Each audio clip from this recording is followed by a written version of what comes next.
اعوذ باللہ من الشیطان الرجیم، بسم اللہ الرحمن الرحیم۔ رحمان علی باجوہ، سربراہ وفاقی سیکریٹریٹ ملازمین کور کمیٹی، چیف کوآرڈینیٹر آل government employees grand alliance,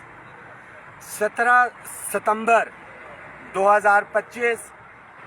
parliament house کے باہر اس ٹائم موجود ہیں۔ آج بڑے شارٹ نوٹس کے اوپر جو ہے ہم نے ٹائم لیا تھا، جو وفاقی وزراء کی کمیٹی تھی کہ ڈاکٹر طارق فضل چودھری صاحب، ان سے جو ایک تحریری ایگریمنٹ ہوا تھا ہمارا، اس کے حوالے سے کچھ چیزیں رہتی ہیں، خاص طور پہ جو امیڈیٹ ریلیف کے حوالے سے تھا ہمارا پورے پاکستان کے ٹیچرز اور ریسرچرز کا جو ٹیکس ریبیٹ تھا، اے بی انیشو جو ہے وہ ختم کرنا تھا۔ آلدو کہ انہوں نے جو ہمارا بجٹ تھا اس فائنینس ایکٹ کے اندر اس کو پیچھے سے تو بحال رکھا ہے، مگر جو اکٹھے پیسے کٹے ہیں وہ ابھی تک واپس نہیں ہوئے، اس کی ایس او پی اور آگے سے بھی اس کو ہم نے روکنا ہے۔ بٹ ہمارا المیہ ہے ملازمین کا کہ کچھ ریلیف ملتا ہے تو ہم مطمئن ہو جاتے ہیں، اور قائدین بھی بشمول میرے بڑا کلیئر ہے کہ جب تک بچہ روئے نا، ماں بھی کھانا نہیں دیتی ہے بچے کو۔ یہ جو ایک گیپ تھا، اس گیپ کے اندر جو ہم نے دیکھا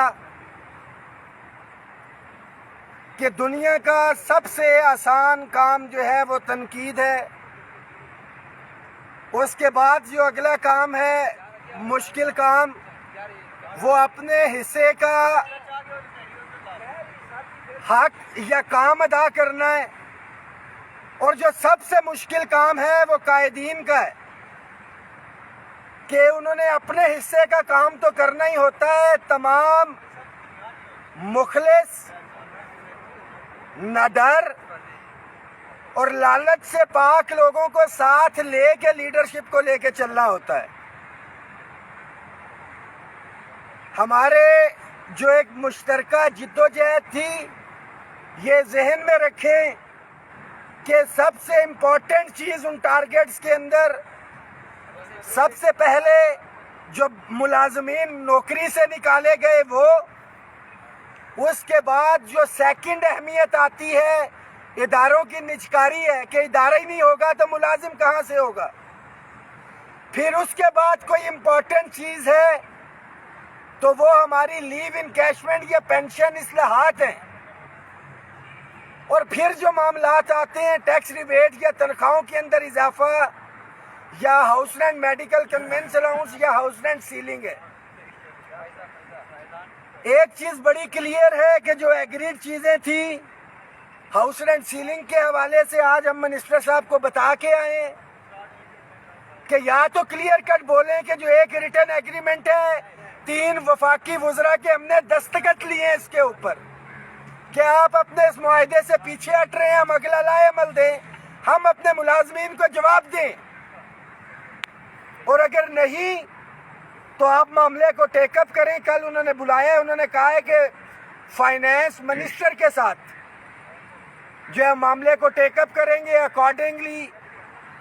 رانا ثناء اللہ صاحب سینئر وزیر ہیں جو ساتھیوں کو نکالا ہوا اس کے حوالے سے، اور جو ہمارے ادارے ہیں پرائیویٹائزیشن کے حوالے سے، ان کے ساتھ جو ہے ہماری میٹنگز کروا کے معاملے کو سارٹ آؤٹ کی طرف لے کے جائیں گے۔ Tax rebate F B R کے ڈومین کے اندر ہیں، کل انشاءاللہ تعالیٰ اس کے اوپر میٹنگ ہو رہی ہے۔ خاص طور کے اوپر آلدو کہ یہ ایگریمنٹ کا حصہ بھی تھا کہ ٹیک اپ کریں گے پنجاب گورنمنٹ کے ساتھ رانا ثناء اللہ صاحب، اور جو ریٹن ایگریمنٹ میں جس ٹائم وہ ہو رہا تھا انہوں نے بتایا بھی کہ جی ہم نے ٹیک اپ کیا ہے۔ پنجاب کے جو ہے گورنمنٹ وہ کہہ رہے ہیں کہ ہمیں اپنے کو فائنینشیل کنسٹرینٹس ہیں، ہم نے بتایا ہے کہ ایٹ لیسٹ آپ ہمیں وہاں پہ بٹھائیں تو صحیح۔ تو ہائیپس کے ساتھ انشاءاللہ تعالیٰ میٹنگ رکھ کے کہ ایٹ لیسٹ کسی ڈی ایس پی یا ڈی پی سیکٹری یا ایڈیشنل سیکٹری نہیں، جو ہائیسٹ فورم ہے چیف منسٹر نہیں ہے تو چیف سیکٹری کے ساتھ بیٹھے، ہمیں پتہ تو چلے کہ پنجاب گورنمنٹ چاہ کیا رہی ہے، اس کے اکارڈنگلی پھر اگلا جو ہے وہ لائے عمل جو ہے دیا جائے گا۔ تو کل اس حوالے سے جو بھی ہے اپڈیٹ آپ کو دی جائے گی۔